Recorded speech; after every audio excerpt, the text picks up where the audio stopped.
Nick Zedd es una mente perturbada y creativa.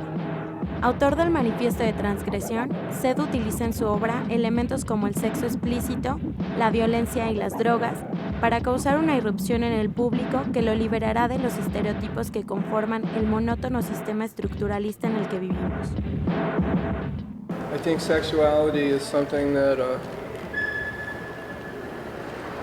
totalitarian systems try to repress. That is how governments maintain control.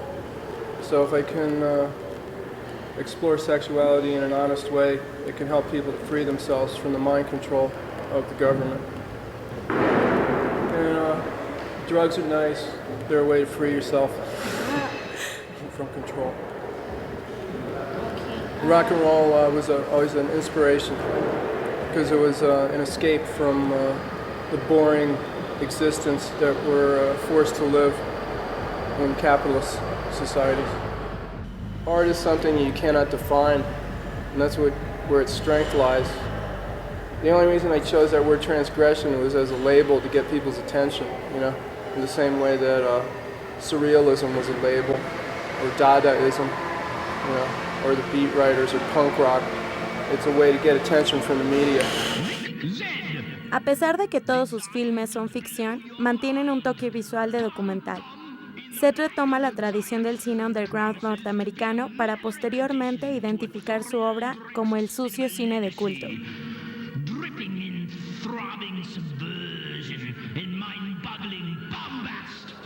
That's where the underground is, that's where new discoveries are made.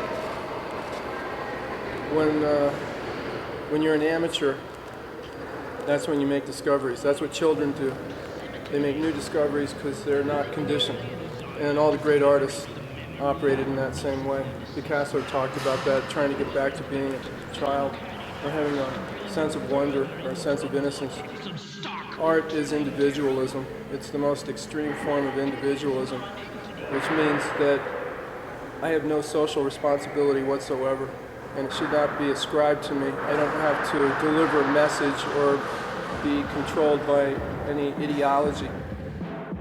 El trabajo del artista neoyorquino, que alcanzó su auge a finales de la década de los 70s y principios de los 80s, influenció notablemente a bandas como Sonic Youth. Hoy, el Museo del Chopo realiza una exhibición con las influencias gráficas del artista. This is part of, and it's also one of the last shows we're having as an exhibition format for this program called Fanzinoteca in the Museo of Chopo, which is a project that's interested in doing research and documenting and exhibiting self-published material, and also less important, in theory, less important printed stuff.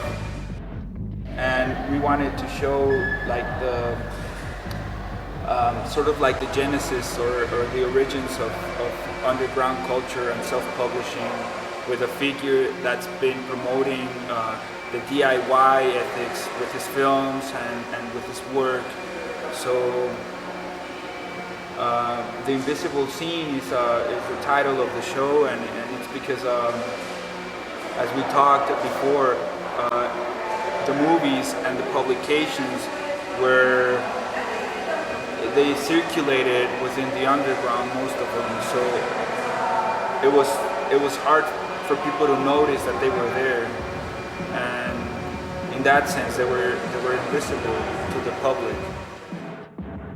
Convertir, transfigurar y transmutar en una evolución del tabú hacia la libertad es la guía del artista.